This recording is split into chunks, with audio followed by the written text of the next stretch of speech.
teardown of the Polycom EagleEye 3 full HD video conference camera.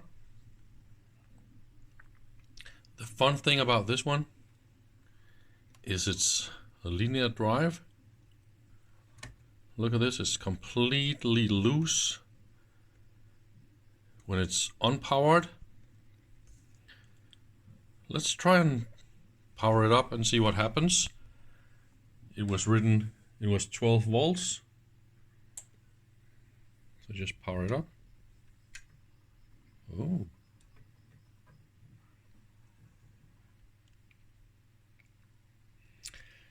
So it's actually going all the way back and forward. Let's see.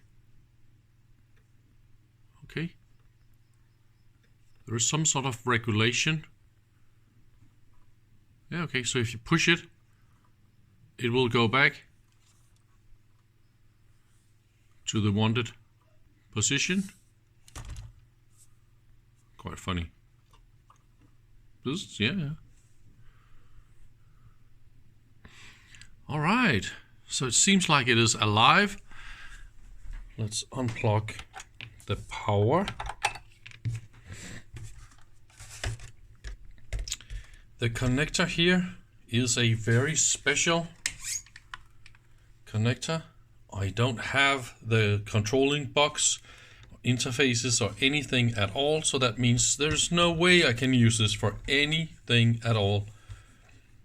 But to pull it apart and see what is inside, maybe we can learn a few things about what they have done. This is a quite expensive product, like $300 or something like that, used from just the camera unit, like this one. Here you get the product number, and so let's find a screwdriver and get in.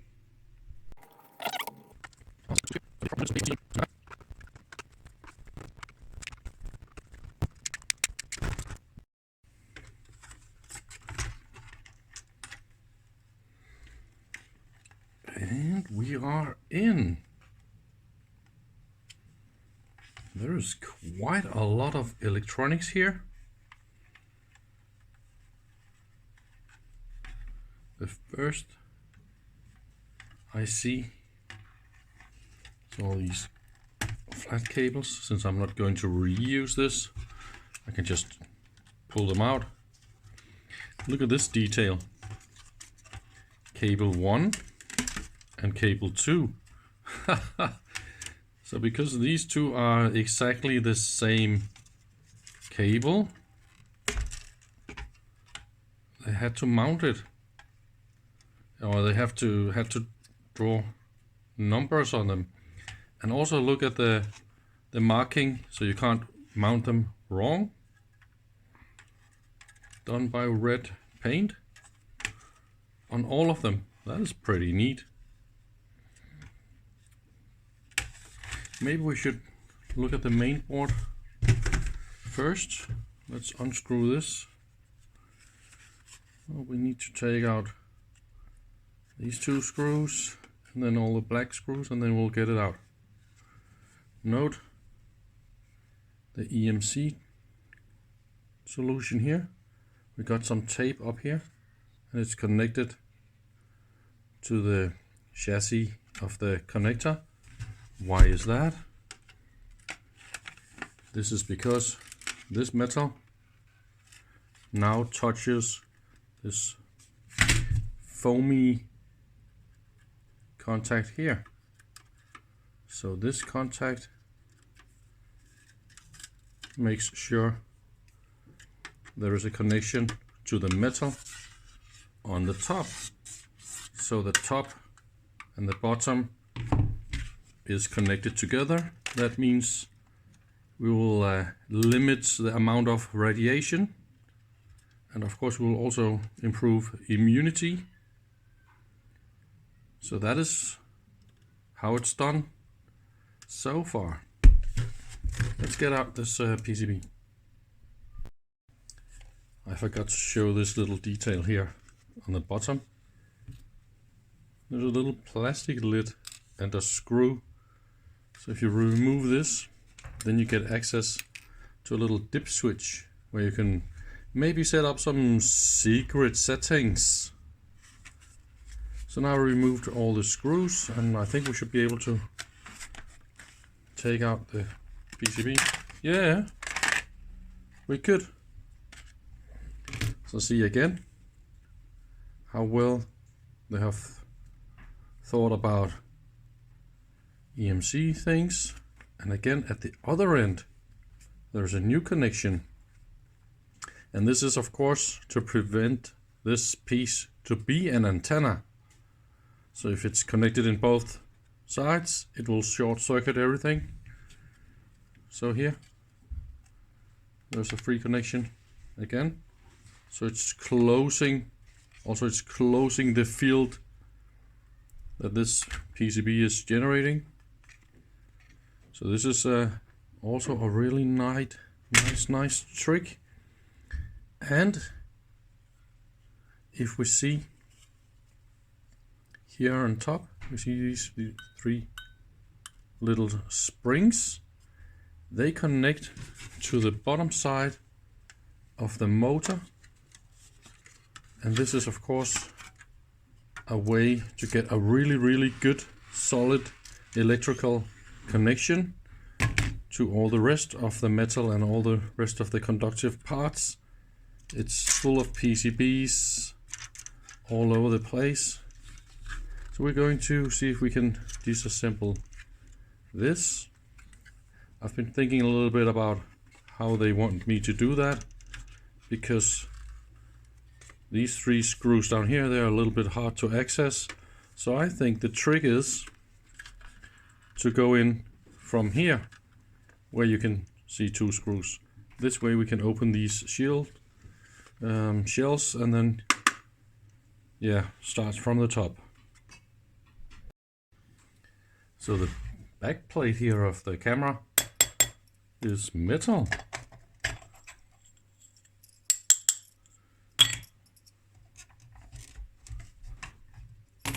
That was clearly the right way to get in. Look at that. Really nice. Wow, this part is like 3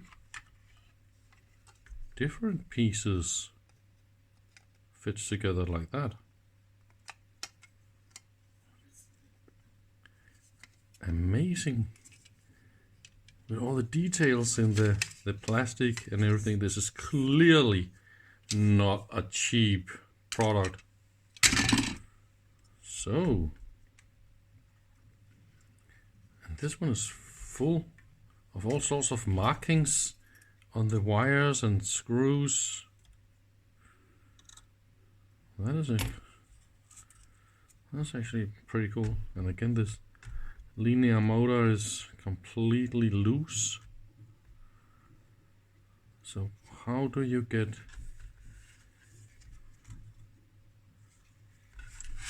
what is the next move from here? Because there are actually, I can see we got some screws down here, and those you can't access before you have access to this one. So this is like a little bit of a reverse Tetris. I think the only way is to just take this apart. I can access, see?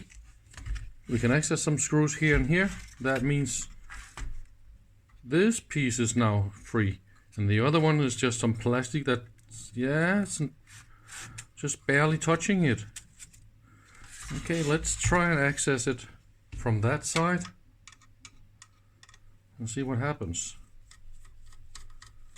So that one and that one. Yep. So that is definitely the motor piece, but it's not coming off. Yes, it is coming off. Okay. That is the whole camera unit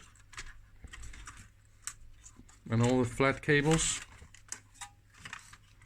because it can move quite a lot.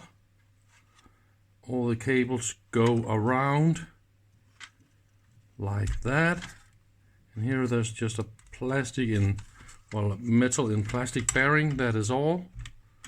So this piece, okay, we actually got some screws for the plastic piece.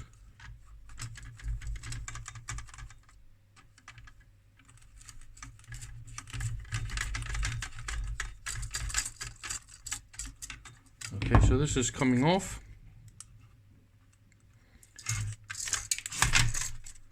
Let's take out the cables. See, this is exactly what I was looking for. This is the optical sensor, and this is, of course, sensing the position of the camera.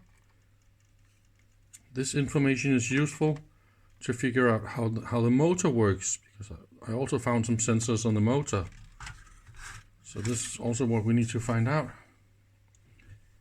Wow, this is really full of electronics. And this is the flat cable for the camera module or the sensor. It's made of copper, so that means this part must be running hot, and they want the best thermal as possible. Yes, that was thermally conductive foam. Electrical conducting. So metal to metal again is connected. Good EMC connections, that is super important. So let's try and pull this cable. Imagine this whole PCB just to get down to this sensor. It's just mounted with one screw. Oh, there's even more electronics on the back side. Two little chips and stuff. Ah, okay. Temperature sensor. Yeah, okay. Good. Pretty neat, huh? All those PCBs all over the place. So let's take off.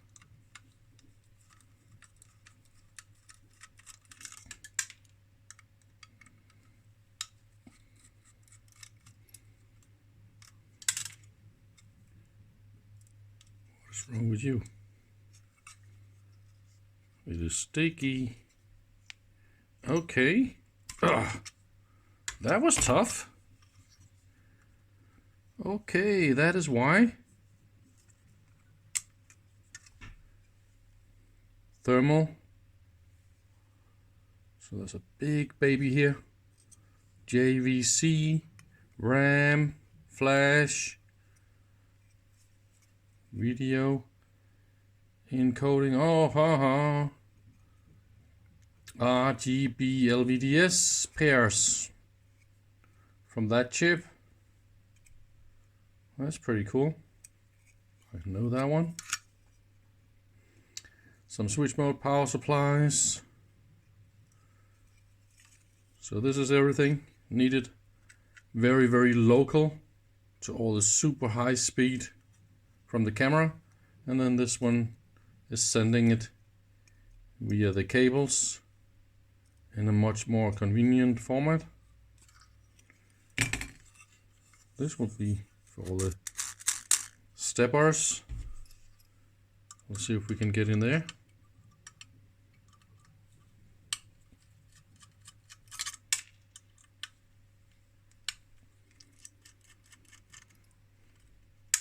I really like they're using copper. Copper is really good when it comes to thermal.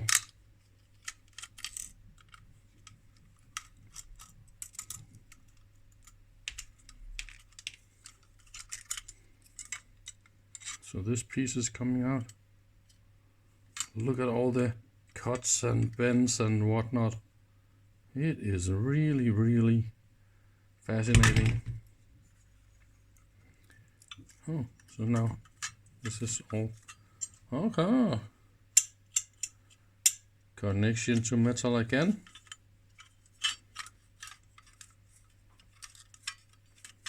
Why is this not okay? Good. So now we're down to the camera.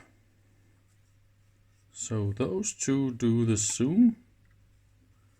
Aha, and here, this is the light. So this is the iris control. This is another stepper. And those will be end stop detection. And there's another one, end stop detection. Fascinating. And the camera module itself. And look at how the entire camera module, or the entire optics, you find a lot of screws all over the place.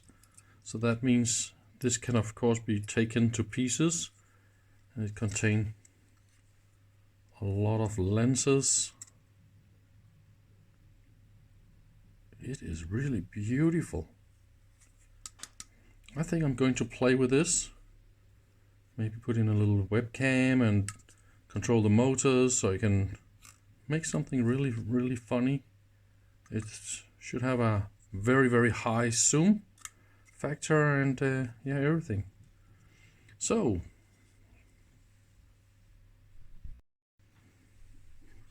let's try and take this apart. There's a little piece of okay. Do some click to release this nylon. Oh, fantastic. So that will be the flat cables for all the camera stuff, and then the motor is spinning all the way around. Look at this one. There is a slip ring here at the top of the motor, making sure that all the metal here has got a good electrical connection to the ground. Again, they're paying attention to EMC details constantly in this design. Nothing is just randomly done.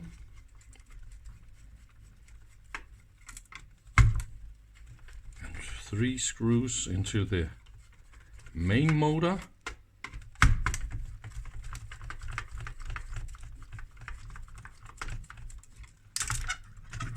Okay.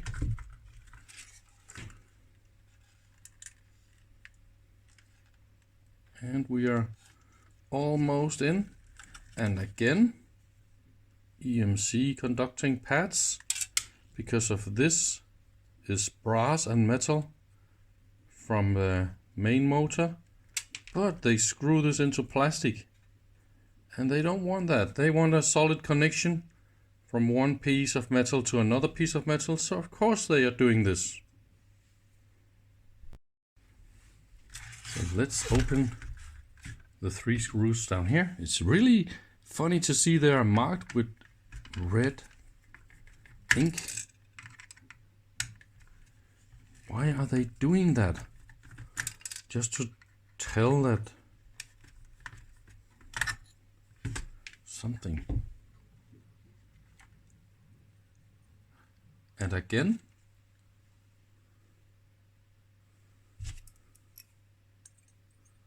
a slip connection. So there's a constant electrical connection, and even if this is turning around to the sensor, so they want the sensor part also to be connected. They are really, really paying attention to detail. You see? That will be the flat cables for all the video signals and the motor stuff. And the motor stuff goes to one side, and all the camera stuff goes to the other side. And again, we find copper grounding. And this is done in parallel with the flat cable. And this way it shields all the returns and all the high speed and anything that can emit stuff. This is really done. Nice, nice. So, how do we get in here? Those screws.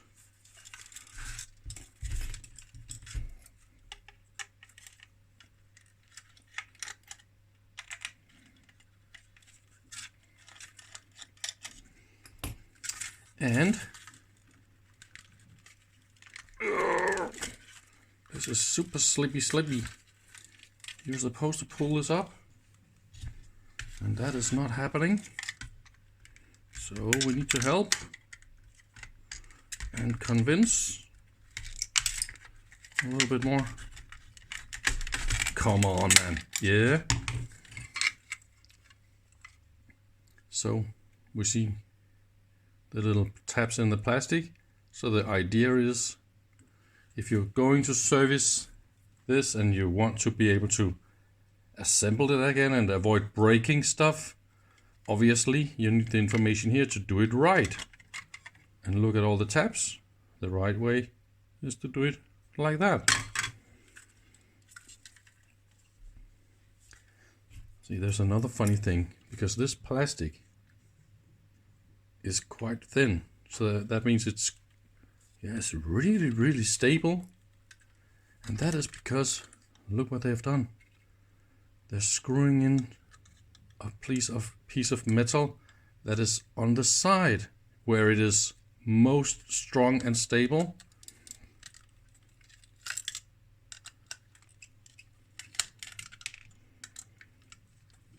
So they took all the effort just to add all those screws and design the pieces of metal, instead of just making the plastic part here thicker. So they wanted to remove all the plastic parts here because this is casted. Somehow they just don't want the different thicknesses of the materials. Look at this piece. Look what happens now. Ooh. Now it's bendy. That is really obvious. If I take one side and the other one, there's a big difference. So yeah, that is really nice to see how much quality is put into this.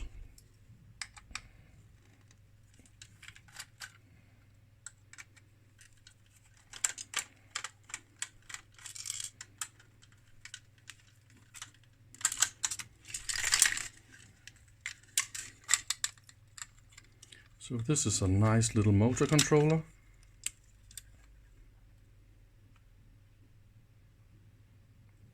Is that really all? This is not motor controlling, this is just some sort of an interface or communication thing. I don't know exactly what they're doing, those chips. And again, the copper shield goes up here and is really well connected to the metal. We should be able to take out the... No, we cannot. Oh, because of those. Should it really be that difficult?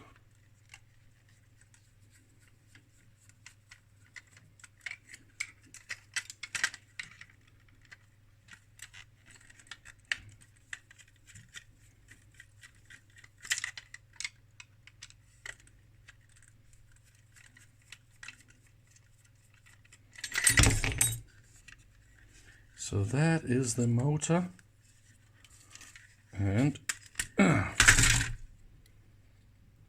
it is very, very heavy. And this will be the motor control chip. At first I had the idea, what we see here is a sensor. I thought this sensor was actually used to control the motor, but that is not the case. This one is either on no-news track or gray code track. This is a 2-digit Hall sensor that will tell the exact, either the relative movement or the exact position, depending on if it's a no-news or gray code. I actually wanted to figure this out, if that is true. And if we open the motor, see there's a little spring washer. Whoops. Those ball bearings I always save for all sorts of cool projects because they are 3mm the hole, so I can use normal screws and stuff, so they're very, very reusable. And there's another one. Thank you. See, this is the magnetic track for the motor, and on the outside there's another magnetic track for position. That I need to look into. And if we look at the motor, we have again 3 little sensors. Those are for the position and for the motor controlling, for the motor driver. So this is so it can drive the motor. This one is not even connected. See, this is a 1-layer metal PCB. It is directly made on top of the metal. And if we look carefully, those signals, they're not going to the motor drive.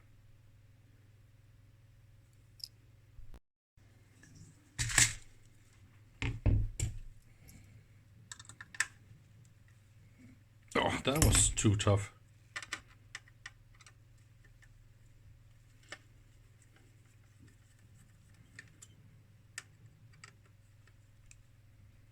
Oh, what? They are really, really tight.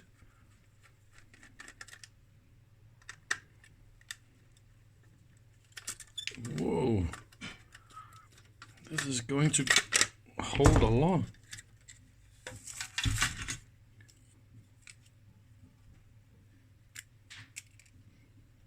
So this is the other motor unit, and if we look again, they are exactly identical.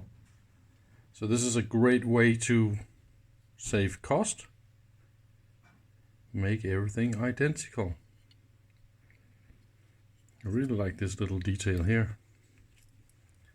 The sensor here is mounted with a screw and also soldered with four pins and everything. But a screw, is that really necessary? Okay.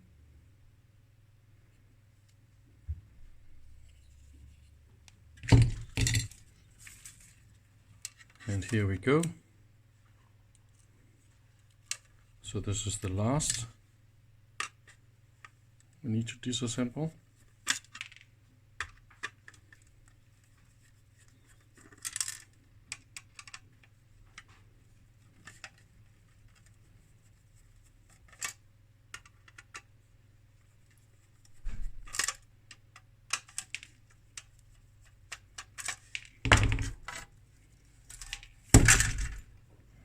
And see again, a position sensor.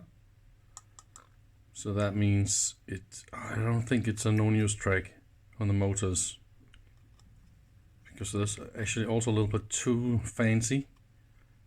But if you have end stop sensors, all you have to do is go do the end stop, and then you can count from that position. And this is also what we saw when we booted the camera up. And if we look at the main board, let's see if I can make this nice and sharp. That will be the 3 differential pairs for red, green and blue. Goes into this digital to analog. Now you got the 3 RGB in analog mode. It goes to a video amplifier,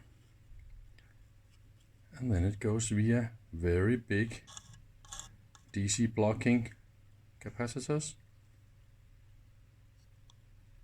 anti-static protection, and then analog video out. So that's all it is. Analog video out. Pretty neat. So this is all the parts all together. Quite a lot of stuff to make this unit.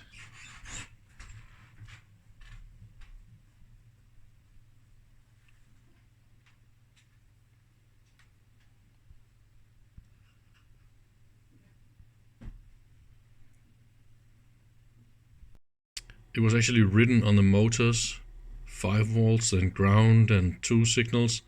So I had the idea, why not just power it up and see what happens. And so this sensor is using 4 milliamps, and this is the output, only 10 millivolts. It's really, really low, the signal. And now when I move one way or the other way, one way, the other way, see what happens. So this is a normal gray code, one way, the other way. You see how they swap directions, right? Depending if we're moving in one way or the other way. You see, this is how much I move. So there's quite a lot of resolution. And now I found out how this is working. It was not exactly as I said in the previous clip. This one is actually the amplifier for the Hall sensors down here. And it delivers back the Hall sensors. The motor windings, they're directly connected. So the motor windings, they are not connected to this chip, so this is not the motor driver. Then there is this little PCB, and this one was connected to this one. And this is of course the op amp to amplify the sensor signals. It is located here, and the motor signals, they go through here, and they go all the way to the next board. See the 3 wires from this board, and remember the other motor was here, and this one is connected to that one. And again, the motor signals goes to, those are the motor drivers. So that is how it works.